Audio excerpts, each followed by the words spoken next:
Today's culture is very diverse, to use a very common word. What's happening is that globalization is scrambling us in ways that has never been seen before. And the concept of culture has to do with people having those similar values and beliefs, and now you have these different cultures interacting with each other. So how do you optimize that? This is my work is about how do you optimize the relationships between people who have different values and beliefs.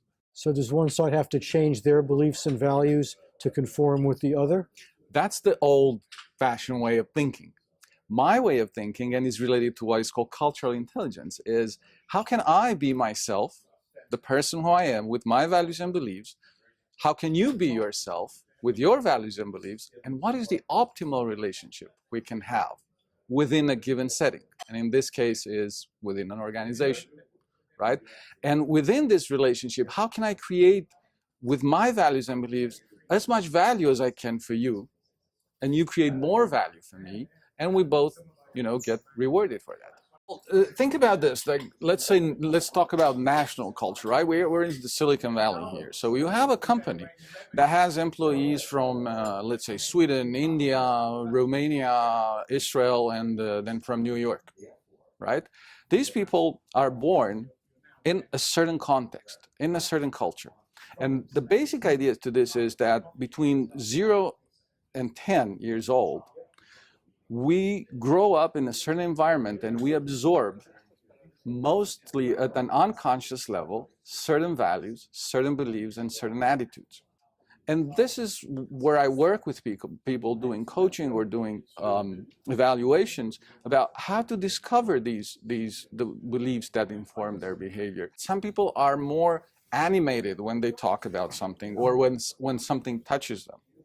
And let's say Italian people, right? They tend to be very loud. Well, in the American culture, in a workplace, that might be seen as aggressive. So the idea is, how do you understand that that person is not necessarily, their intention is not necessarily to be aggressive, but their intention is to express in a very strong way what their belief is.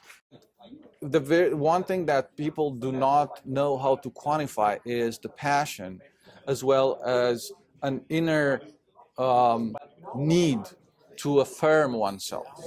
And I think that that's something that if we are able to express, maybe not in dollars, but in something else, that will lead to more fulfilled individuals. So my intention is to figure out, with an assessment, with whatever is needed, to figure out what are the passions of these people, and how do we manage to have those passions and interests, true interests, expressed in the workplace.